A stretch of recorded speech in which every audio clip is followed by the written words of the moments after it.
Shitsurei, it's Kamimashita, and welcome to the podcast whose name I can barely pronounce. Each episode, we'll take a look at one of the minds behind this massive anime community and witness a really quick peek behind the scenes. You might recognize our first guest from his signature opening, so if he'd be so kind to introduce himself. Hey, it's Shaybs. There you go. That's what I was looking welcome for. Welcome to Kami's podcast. Kami's podcast. This is really exciting. Yeah, thank you. Know. You didn't give me the. Is that the name? Shitsurei. That's the name. Yeah. Oh, Oh, okay, cool. I kind of felt like I'm kind of almost rudely interrupting your creative process to make you tell me about it. Oh, fuck off. No. Shitsurei shimasu. No, I'm so happy to do this. Yeah, I'm happy to. You are actually my very first choice. I was like, when I started this thing, I want Shaybs on. Dude, good shit. Yeah, because I don't know. I just think you play a really important role in the community, and you've been doing a lot of stuff around anime YouTube for a while and starting new things as well. So I just thought it'd be cool to pick your brain a little bit. It means a lot, man. Thank you so much, because I do need my ego stroked all the time.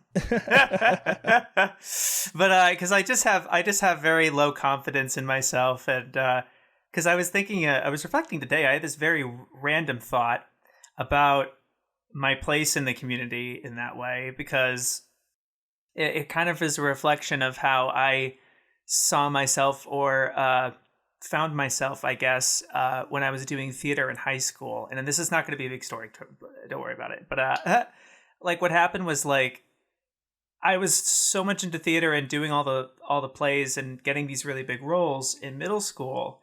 And then when we got to high school, they had a theater group already completely established, and there's a hierarchy. And obviously I'm a freshman, so, I have to prove myself, whatever.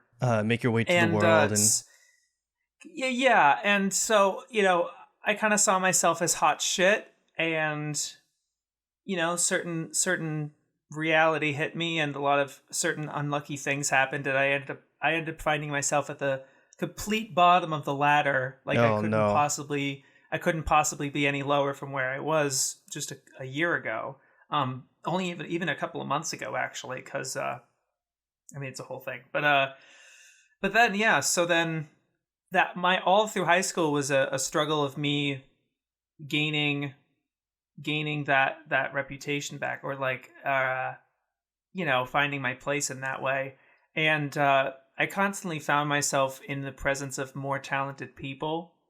So it was difficult to have confidence in my own abilities, even though I knew they had proven themselves. Like, obviously, I knew that there's something there, but it was hard to see that when I wasn't in that position, right? When I didn't have that bigger role, and in this case as well, it's like, I appreciate you saying all those things about me, but I still see my subscribers and like, I know I always say it's trying not to be a numbers game or anything, but like, but it kind of is at the end of the day, right? It's hard for me to, yeah, right. But so it's hard to see that for me. It is difficult for me to be like, I'm not there yet. I like to see myself that, and I think I have the capability to, but it's not right there at the moment, and I don't know if it ever will be. But I hate to throw a bucket of water on it. That's my own self-doubt talking, I guess, and downplaying it. But I do appreciate you saying that. Yeah, of course. I find that a lot of times within this community, I'm talking about anime YouTube specifically, but I guess in any matter of content creation, it's imposter syndrome. It runs rampant, and everyone, I think everyone, just doesn't think that they're good enough, even in the face of evidence, right? Yeah, definitely. And it's completely all over the board, right? There are people with more notoriety and attention who I do think are better, and there's people with smaller audiences that I think are way better. So, and that's what I love about Anitube Digest, because you've really featured some of these really, really small channels I have no idea how you even find. Like maybe like I don't know either, 10 dude. subscribers. I don't know either. And I'm not fucking Kobe, who's like right. going out here on Reddit, like r/Anitube, and literally sifting through the sewers to find some of these people Oh that's my just god, like I didn't even know there was an r/Anitube. Oh no, I don't think he is. I don't know if he's actually found a single person on there that I've since subscribed to and it's like, oh shit, Okay, so that has no yet, hidden that has gems or yet to anything. happen. But God, it's so much faster. But no, yeah, but yeah, definitely. Okay. Well, this is coming a little late, but for anyone who doesn't know who you are, would you describe, basically give me a pitch of your channel and what you do, any of your channels, and as if I were a completely new viewer and you Yeah. wanted me to watch. So I finally figured that out myself a couple of months ago because Hey. I retooled my Patreon to better reflect the content I was making. Because I think we spoke of this before, but I hadn't changed my Patreon in years. So I've been making all this content that was completely unrelated to what I said I would make. Which originally I started making videos as video essays and just kind of the standard analysis channel, making just Like analytical content and DGS stuff. content. Uh-huh. Exact. Yeah. And yeah, pretty much just more like my thoughts and stuff, and not necessarily comedy oriented or anything like that. But currently, I do three things. I make essay videos, which is the same thing, but I've broadened that to be sometimes about myself. I've since managed to kind of find, bring my own personal perspective into it and like show myself on camera and stuff like that. Which like some people aren't even willing to do even at such great numbers, right? Like they, even after they have all this success and all this acclaim from people, they still have this like, it's a barrier. It is a definite barrier. The second thing is Anitube Digest, as you mentioned, which is on my second channel because at first I didn't think it gelled too well with my main channel, but it's all just on that one, and that's very, very long unscripted videos of me talking about the best and not so best anime YouTube videos that come out every week. And I've been doing that since August every week. The only weeks I've missed are intentional in the month of December because I was making a lot of content at the time. So I was like, I want to focus on that. And then the third thing I make is AMVs, which is very antiquated, you think at least. But there's still people making them, including myself, and I love making them. And I even have patrons requesting me, taking commissions and stuff like that, and that's been very fun. So yeah, I make those three types of content. Okay, well, so let's just go through them one by one then. So, yeah, you say video essay, but video essays, they span so much content just between. It's broad. Yeah, it's right. broad. I mean, you have those channels that are focused on seasonal content and basically put out a video a week about whatever is hype right now. But I don't think your channel is like that. Did you make a conscious effort to do that? Is it just ideas that randomly come to you? So I appealed a lot to content like Digibros or Digine now. But the person who actually really got me to realize, oh, I could actually do this. I really could just do this. I don't have to be super. And this might come off as a backhanded compliment to him or something. But really, like seeing Roger Smith make videos the way he did, how he wasn't making a big production out of it, and I talked to him for a long time before I start making videos, and so it was I do cite him as a genuine inspiration of like, yeah, I want to make videos because if he can do it, I can do it. Sort of deal. And that, again, that's not like a reverse like, oh, anybody, you know what I mean? But but he's a genuine inspiration for me, and I was very happy to actually get to meet him like last year in person, and so I haven't talked to him recently, but he's a very old friend of mine at this point. But yeah, it's, to me, scripted content, and you say just essays, but because it's easier, I guess. But it really is just, there's a script, perform it, and then there's very conscious editing to it, and it's a production, and especially just like the idea of it being a production and this like art piece that I've grown attached to ever since I put out my most popular video, the one that if you've seen me, there's the most likely chance you've seen it, is Berserk is Unadaptable.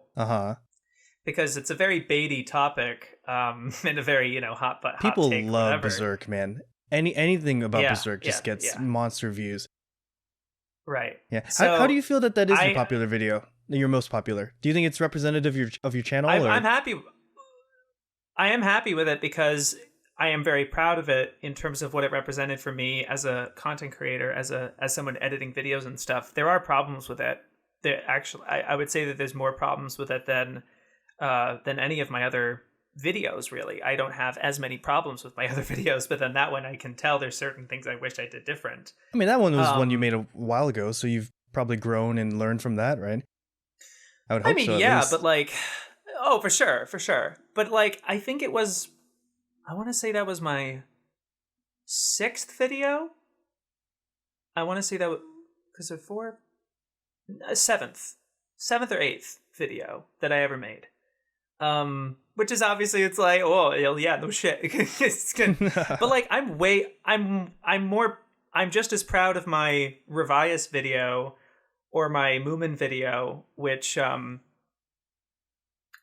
came out before Berserk. So I mean, so I don't know, but it represents me taking videos as a production, as a piece to display, and not like my other. I mean, I guess my other 2 content can kind of be described as that, but it's not like, yeah. So I don't know. I guess that's how I describe it. Okay. So something I've noticed also about your videos is that you tend to focus more on the industry side of things. You're not exactly Canapa, but nowadays I feel like people don't really know the animators behind their favorite anime. Some people might know like Yutaka Nakamura or like the big ones like Masaki Yuasa, Hosoda, etc. But your videos focus on things like Tomino and Dazaki. Do you go out of your way to do that? Does that just reflect how you feel about the medium? Like you just end up caring more about the people behind the things you watch? Yeah, that it does. It is reflective of my own personal taste, I guess. I do make videos out of like what I want to talk about, I guess. But I don't know. I mean, I don't necessarily. It's not like like. Do you think it's a shame that people don't know the animators usually nowadays? Or yeah. Oh, of course. Of course. But it's like, I like to think that I'm not like a Sakuga bro like some of these other guys, but like I'm in tune with that. I know those guys. I'm not like know them, right? But like I'm not like personal with fucking Kevin or whatever. But yeah. but like but I follow those guys, and I kind of know what they care about, and there is a whole facet to this community that is not represented on anime YouTube, because a lot of anime YouTube are people who are expressing their observations in a vacuum, because like they watched this show and this is what that made them think of or made them feel. But it doesn't often go much further than digging through Mal or something, right? Or talking, just doing a little brief background of the show on like Wikipedia or whatever. Yeah. But there's still people that kind of give you the background of whatever show. But like, I always find that content kind of, I've grown to find that content kind of boring, because a lot of people, a lot of that community that I spoke on, makes the observation that it's like, that's something you could just look up on Wikipedia yourself. You want to show your audience something that they would not have gone out of their way to look up themselves, or that they don't already know. So it does have to be an amount of your personal observations and communicating it that way. But even so far as really digging for some of these interviews, and really doing your research, I guess, and really concentrating on it, I guess. But yeah, recently I have felt stronger about behind the scenes, I suppose. Yeah, I do think that you've been doing things like, I remember you mentioning that you wanted to watch every single one of a particular creator's work and then maybe piecing together the common elements that maybe make up that person's worldview. Is that correct? I mean, it was like, well, I made something kind of like that with Dazaki, without having seen all of his work. I've seen most of it, like kind of all the major ones that were important, but not completely. But like, I don't want to take credit away from Digine, who did that with Shimbo in the 90s. That was a very valuable series. And I think she's done plenty of that sort of content before too. But she does bite off more than she can chew very often. Yeah, you're telling me. But like, and I try not to do that. I am getting to that point for sure. But yeah, trying to have some perspective and seeing what other creators are doing, which is often why I'm trying to watch anime YouTube, as a concentration and not simply passively because I like these creators or whatever, but genuinely to learn from what other people are doing and what they aren't doing, and how to fit in that way. Well, let's move on to that then. So you said you make 3 different types of content. You make video essays, Anitube Digest, and AMVs. So why make Anitube Digest in the first place? And you say you're looking at how people create their content and what you can learn. What have you learned? Yeah, no, it's a lot. I remember having the idea for a while, but then there was one video I saw by Sudi Tootie in August that really made me think, okay, I really just want to talk about this and not go, I don't want to just like share it on Twitter, right? Because it's like, yeah, some people might see it. But I want to actually talk about it. And I kind of wanted to bring the idea of video responses back, because like back in the early stages of YouTube, they had video responses. If you look down the sidebar, it'll be like re-video title, re-video title. Yeah, and they got rid of that feature, or it seemed, I think, kind of. I suppose I'm not too familiar with it because obviously it was even before my time, really. And a lot of people who are making videos right now, they make their video and they whatever. It's they get the most they get are comments that are just like, I liked it, right? Uh-huh. And I knew the feeling that I would get if somebody talked about my video in their, and that may have happened once or twice before with Berserk or something, but I remember that feeling, this like visceral, like surreal, like, oh, my video had a genuine effect on somebody. Like it's one thing for them to tell you that and another to see it in another video, I guess. There's just something uncanny about it. So I knew that effect was interesting and something I kind of wanted to push. And I guess at the time I was kind of not sure what I was going to do with my life in terms of like a job and stuff like that. And so it was like, I'll be at home, not like in AmeriCorps or at college or something. So this is a good time to kind of start doing I wanted to do more regular content too, because I had been making these essays, and at the time I was doing these very bad droughts of no content on my channel. I would be doing something or busy working on one video for months or whatever. So I was like, I want to have like regular content. I kind of want to take this a little more seriously, I guess. Not that I wanted to do it as a job, but I don't know. I did, and there was just so many other benefits to it. I can't even fully describe it to you. But yeah, I mean, I saw the utility in it, and I thought people would like it. I tried it because I had never done fully rambled on. I had done it when I was in like fucking middle school or something, but I never showed it to anybody. Like I recorded myself doing shit, but like. So it was kind of reminiscent of that cringe. So I was like worried about it, but I was like, I have some people who would see this, who would like. I'm friends with some content creators that if I talked about their video, they would see it. So I think that would be cool. then maybe they'll like it at least. And so yeah, I mean, it hasn't taken off or something, but it certainly has had There's been like a steady positive growth, right? not all that much. I mean, the boost I had, like, it was very slow, steady growth, and then Digi put out that sports video where he shouted out my second channel and Digest, and that's where the impetus of the video came from. So that got me a number of subscribers up to like 790 or whatever, and from there it's been very, very stagnant, very slow for months. I still haven't hit like 1,000 subscribers kind of deal, which, like, I'm not mad about what something like that, but it's like I'm constantly getting 1,000 views per video, per digest, roughly, which was always interesting. What I'm happy about, at least, I'm like, oh, that's good. But I wouldn't say it's taking off or starting to have this very dramatic effect, right? Where it's like, oh, I wonder what he's going to say about this video on Digest or whatever. I mean, it's starting to have that effect. I mean, that's how I feel, to be honest.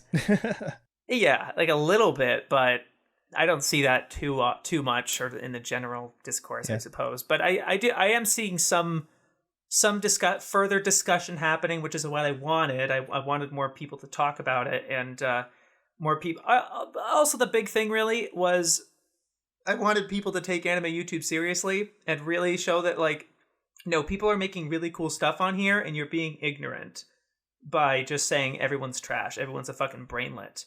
Like, I still have the screen caps of this one random guy with a bunch of followers that got like 1,000 likes on the tweet that was like, every anime YouTuber is a fucking brainlet or something like that. And it's like, how fucking dare you? You don't know any of us. You're not involved at all. All you see are the fucking big dudes, and then you just make judgment on all of us. It sucks. And it's like, especially when a lot of us don't agree with a lot of the bigger content that goes bad, or something, some bigger anime YouTuber takes an L and nobody's talking about it. All of us have to kind of just, yeah, that happened. Oh, that sucks, right? And there is really a voice that was like, here's why that was bad, or my perspective on that. So but yeah, there's just so many aspects to it that it was like, yeah, so I just started it. So, no, that's good. I think it's a great idea. And, I mean, right now I think you have a loyal fan base that basically watches it every week, which is why you get that steady returning views. But I don't know. I think it's just naturally marketable. I mean, anyone who's mentioned it in the video, and then their fans might have interest in watching. And I just think it's such a great idea. What I wanted to say is that a long time ago, Joe from Pause and Select is a great channel. Y'all should check it out. It's run by Joe and Skrulls. He made a video, S-tier. Right? He made a video on his side channel, Pause and Select Damicles, and he was talking about how Anitube cannot be an academic space. And what he meant by that is that in academia, when you do research, you write a paper and you publish it, it gets immediately cross-referenced and critiqued, and the experiments get done again, and there's a real back and forth that happens, just so you can actually talk about the ideas that you're presenting.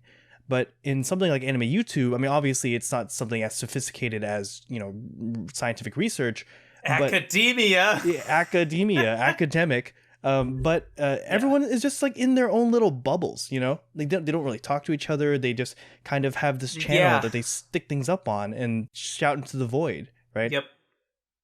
And that was another benefit with Digest for me, was that I knew there was a lot of channels that I talk to and I'm friends with that don't watch anime YouTube at all. And so this was literally a digest for them to be like, so they didn't have to follow all these channels to be like, okay, what got uploaded, whatever.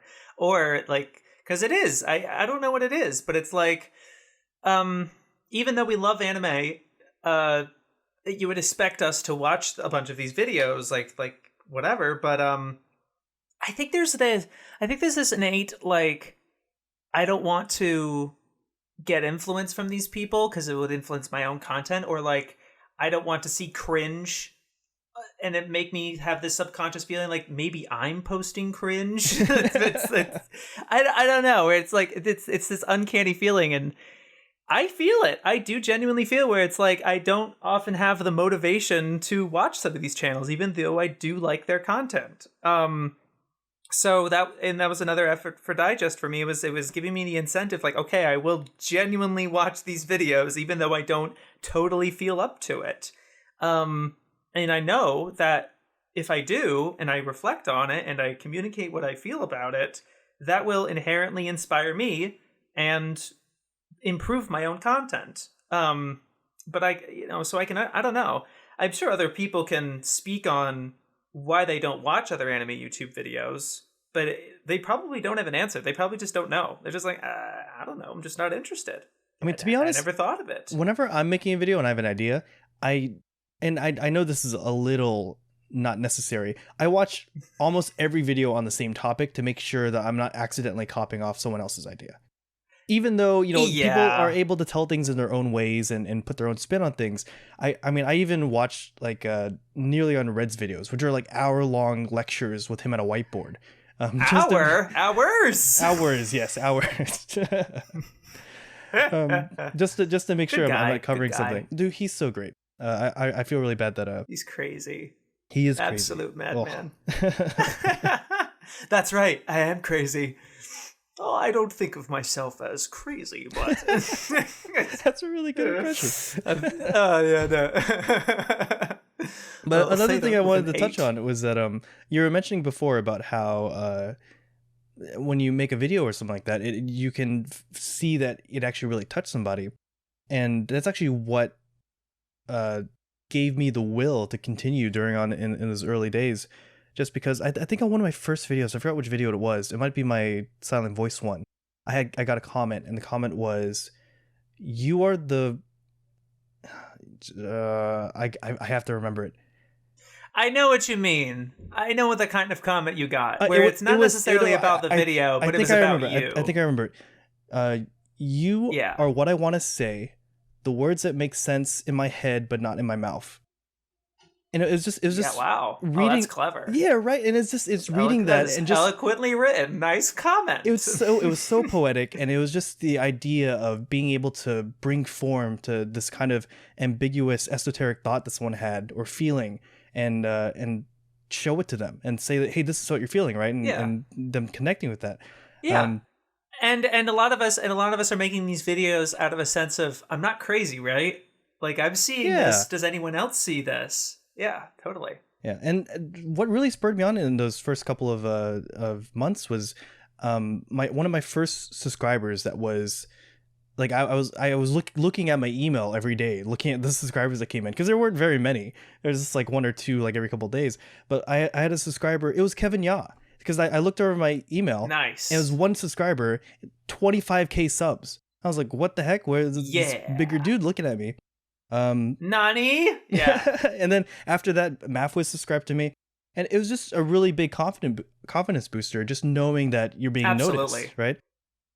Oh, so, absolutely. Yeah. I had one of the strongest time periods of identity crisis after my Berserk video, because I had this paralyzing, like, what the hell do I make afterwards, right? What do I follow up with? Because I went from 667 subscribers to 5,000.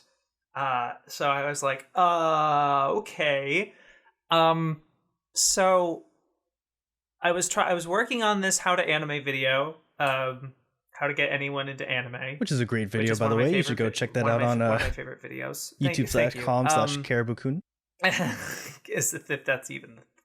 If that's even the URL. But, I don't even think that's the URL, but... Maybe I changed it. Maybe I just left it as is. No, but like, I was really worried about it, and I really wanted to communicate. I wanted to kind of get my mind off that video because it was taking me so long, and the pressure was kind of building. So I put out this update video that's still on my channel. That's kind of saying I'm not dead, I swear, after making a video in June, and now it's October or something.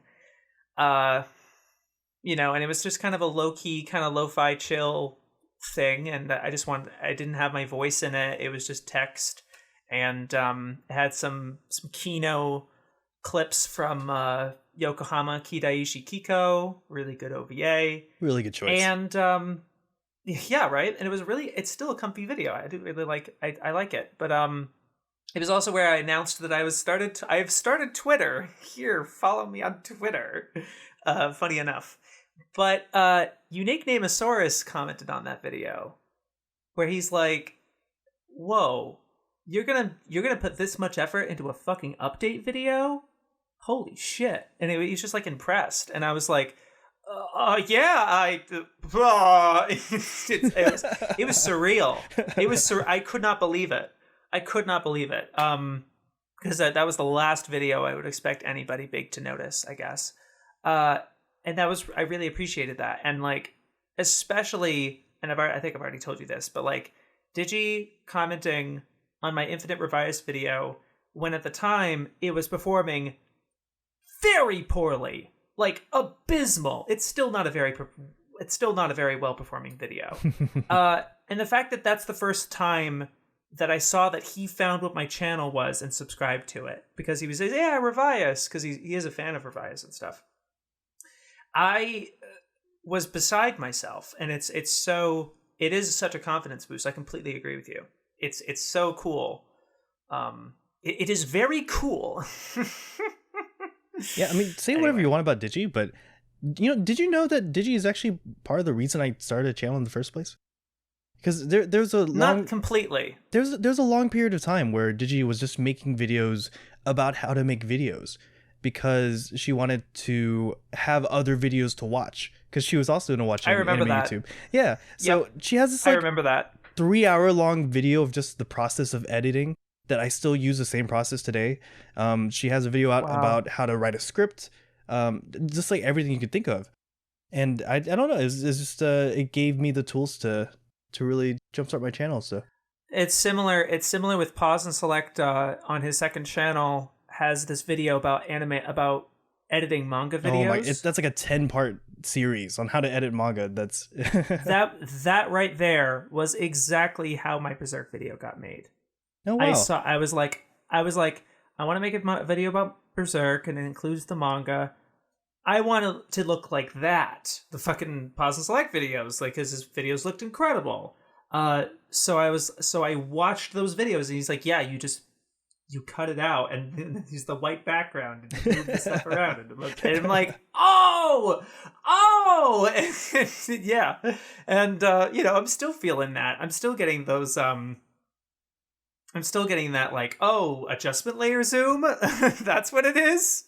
Okay, cool, I'll try it. And yeah, constantly. Yeah, exactly. Okay, well, finally, the last style of content you make are AMVs. I've never actually really been into AMVs. I think they're cool, but can you maybe try to convince me, like, explain the appeal? Okay.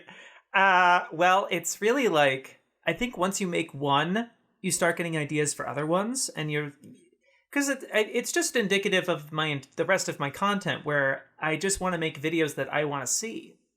I was like, I want to see a video talking about how cool Fukumoto's work looks like how, like, I love the character designs and how he uses realistic backgrounds and Zawa. Like, I don't want to just, because like all the videos on his work was just about kaiji. It's like a review of kaiji. It's like, oh, it's such a thriller. And it's like, yeah, but it looks so cool. And it's like, we'll talk about it. Like, talk about his manga and stuff. So it's like, I wanted to make that video, and so I willed it into existence, kind of deal. That's often what my content is. So I get this idea of, like, I love this song. I love listening to it in the shower. And I happen to be thinking about Ashino Joe. So I'm just seeing how it's like, I'm picturing the story, how the story progresses in my head as I'm listening to the song. And so I want to convey that visually. And so I want to manifest that so that I can watch it. So I don't have to imagine it, right? I want to make it a tangible thing. And in the process of making it, it's so, if you've ever made, I don't think you've made an AMV, right? I've never made an AMV, no. So if you make one, you will notice the addictive qualities of syncing a visual to music. How, like, they punch and it hits right on the thing. It can be tedious, But it's so addicting to like play back and like to like play back what you've made so far, and you can't stop watching it, like you just love it or whatever. And it's so fun. And it's a way to challenge yourself too. It's just like, because I mean, for my first couple AMVs were just clip selection, right? And that itself is rewarding and fun on its own.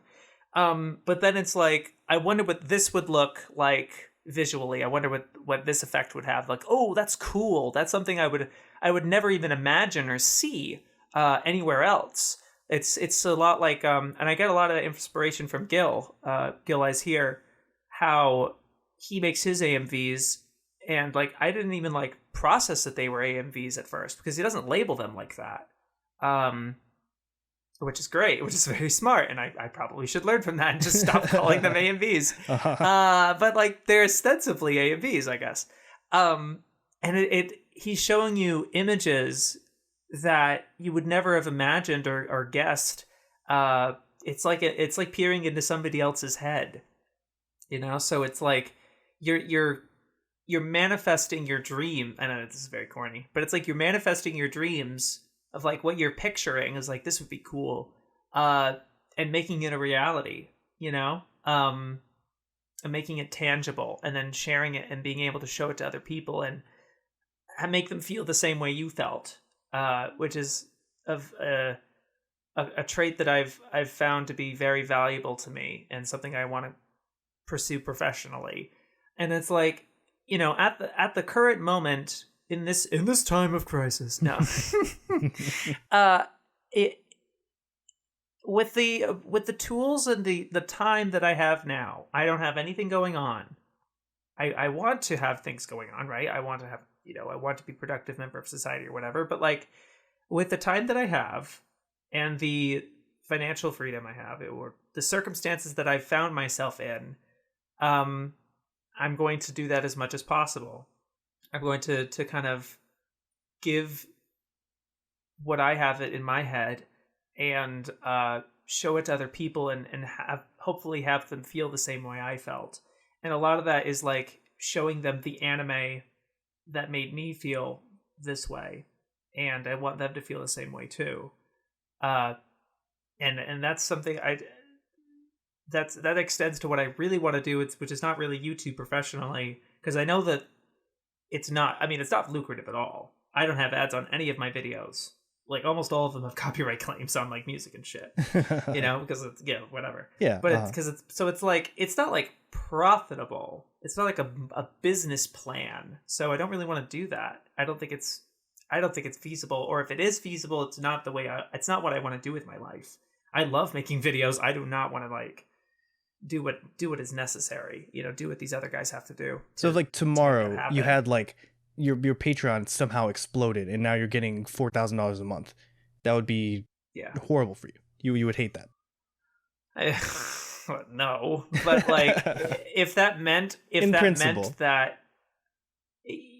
the thing with it is like, I mean with like that does, the Patreon you just mentioned is completely separate from growth on my channel. Like, you mean if I suddenly got 1 million subscribers on my YouTube channel and I got hoisted into the spotlight like this, I feel like I would have an added pressure to perform. Mm-hmm.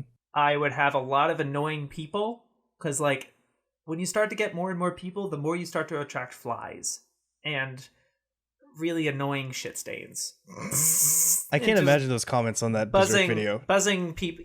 Well, yes, exactly. Like my most popular video is a Hoseki no Kuni video, and it's a very short video. It's called Foss is Worthless, so like very clickbaity title. And I still get so many comments just every day about it, and they're all horrible and they're all the same. Like, they don't read the other comments. Yep. Yeah, they're all the same. That's the worst part. That's not even that they're poor. It's that they're the same type of poor. It's like, oh, stop it. I already cringed at this once. Why must I cringe every day? No, yeah, I don't want that audience. And like, as much as I low-key kind of envy these people with higher numbers or whatever, I look at their comment section. It's miserable. I would not want any of these people in my comment section. right? Mm-hmm. Like it'd be cool that the number go up. It's a human desire, I guess. But like, no way. I just don't really want that. I've just convinced myself, I guess. Maybe it's defeatist of me, right? But I don't want it. The woes that it kind of, I guess, accrues. What I do want to do is work with anime, because there has not been a time since 2015 that I haven't thought of anime at least once. It's a really, really crucial part of my life. It's become. So I want to make it my living. How do you make that your living? It's either you make it or you share it with people, or you distribute it, right? And that's not even like a lucrative business. I'm not even looking into it to make money, but I know people that that do have a living. Like, it's a living. That's all I care about. I just want to do what I want to do. Yeah, as long as it's your passion. I'm not really looking for. Yeah, I'm not looking for like money or something.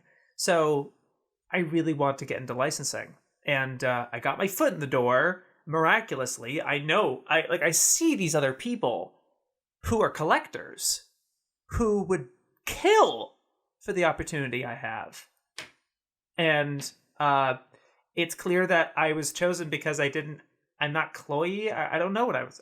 I mean, I asked, I guess, cloy. But like. It was just right circumstances. They just happened to be looking for people, and the quality of the work that that I demonstrated to them, and my character, it just happened to work. It just clicked, I guess. Do you feel comfortable sharing what exactly is you do? Yeah, I talk about it in one of my videos. My first 6 months working in the anime industry. With that's a freaking hand in the thumbnail. Yeah, fucking hand. That cord just despises that thumbnail, and fuck you. I'm not changing it. I think it's a good thumbnail. It is represented. What the hell is this going to be? Me at the computer, which is the majority of the visuals. It really. I'm sorry. I mean, maybe like a Shirobako or something. I don't want to make it look like. First of all, I haven't even seen Shirobako. I would feel uncomfortable making that my thumbnail. And you're not an animator. I just don't. No, that's the other thing. I'm not like the anime industry that's in like making it, and I don't want to make it. You tell me you're not moving to Japan and joining the animator dorm project? No. Which is a good cause, by the way. And you should check that out if you don't know what that is. Definitely, and they also have a channel. They have their own YouTube channel that they are uploading weekly, and really talking about their circumstances and their thought philosophy, and it's very insightful and very decently produced and interesting. And so it's like, oh, looks like not all anime YouTube is trash. Oh, would you look at that? No. Yes, absolutely. But it's like, yeah, that's what I want to do. But at the moment, the work is slow. They're the company I'm working for has caught up, but caught up on work. They're ahead of schedule. But I want to learn from them, really get the kind of the reality. I don't want to just like start drifting off to dreamland and kind of aspiring big, whatever. I really want to be realistic about this. I really want it to work. I really am passionate about it, and will do whatever I need to. If that means busy work, yes. If it's valuable busy work, right, obviously. But like, I'm willing to do whatever they need me. I would like to be there first and be reliable before I'm starting to move mountains. You know what I mean? Because to do what I need to do what I want to do, I do need money, and I don't have that right now. I mean, I have enough right now to kind of like to survive. Live. Yeah, but I am not, but like I have no credit to speak of, kind of deal, and I want to take care of my loans, which I don't have too much of, so I can't. That is something I can feasibly take care of, actually, which I'm very happy about. But like, I want to get that stuff out of the way and learn from the ground up, and be patient. Because I am young, so I'm very grateful for that. So I'm like, and I want to be realistic. And it's like, yeah, I am still young. It's not like I'm like, oh, I'm an old man. I'm 25. Not all things considered. No, not really. Anyway, yeah. So that's really what I want to do. And I spoke on this in my Access to Dazaki video. I realize there really isn't anybody who is working in the anime industry the way I am that is also on YouTube. So I want to use that to my advantage and provide a unique perspective, right? Yes, I mean, yes, pretty much. Or at least be in two spaces at the same time and foster both of them. Like, I really like what I'm doing with Digest and forming these connections and being able to talk with these other YouTubers who are way more successful than I am. And I, as much as my my day one homies, right, like the people who subscribed for me from the very beginning, kind of deal.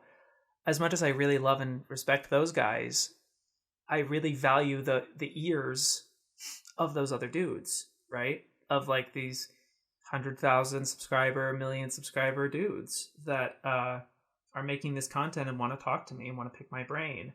It really means a lot to me. But yeah, I want to kind of foster this as a community and not just as a collective of people that get a bad rap. Yeah, and I think that's really noble of you, and I really appreciate. I mean, like I said before, I really appreciate what you're doing. I think it's important. So, thank you. Yeah, man. Well, I think that's as good of any of a place to end it today. Well, okay then. Is there any final moments final thoughts you wanted to share or talk about? Well, at the moment, I'm very happy with what I'm doing in terms of content creation, because I'm making Digest every week, and hopefully on a weekly-ish basis, I'm uploading to my main channel a combination of smaller video essays that are like 10 minutes, like 8 to 10 minutes long, that are effectively smaller, all things considered, or lesser stakes or effort or whatever. Between those and AMVs, several of which I get commissions for on my Patreon, so that's really interesting. But I already, so I'm constantly, working on that and the next thing. All the while, I am working on a much, much bigger video that is kind of emblematic of, like, my growth as a creator and stuff, and like the next big thing, I guess, because I'm, I was creating these grander and grander scales and challenging myself as a creator, because I think that's something I really want to highlight and really take away is it's like another reason why I wanted to do Digest was I know the value of improvement and having a conscious effort of getting better and making some cool stuff. And it was an effort to make myself better as well as other people around me. And we just collectively, elevate ourselves. So I'm constantly creating these situations for myself, or these ideas that can challenge myself. So the video I'm currently working on is a 2-hour video about Gurren Lagann. So that will hopefully be out in September, assuming nothing. Assuming I'm on schedule, which at the moment I am. Yeah, fingers crossed. I'm looking forward to it. Yeah, thank you. Yeah, so that's something I'm working on right now, and that's the vibes I'm going on until COVID kind of blows over and 2020 is over, and the next, all of us, we figure out what the new normal is, I guess, and we'll go from there. But the game plan obviously is to hopefully keep rising in this industry while improving and occupying myself so I don't go lethargic and insane during this difficult time. And I hope all of you who are listening are finding that thing to sink your teeth into, whether it's your job or your purpose or your school or a venture of yours, So yeah. All right, and on that note, that's the end of Shitsurei episode 1. Thank you all for listening. Thanks to Shaybs, of course, for being here. You can go see him on YouTube. His main channel is Caribou-kun, and his side channel is Shaybs. That's spelled Shaybs. Does Anitube Digest every week. And I hope you have a great day. Bye-bye. Thanks, guys, so much. And of course, if anything I said is wrong, I'm sorry. I must have stuttered.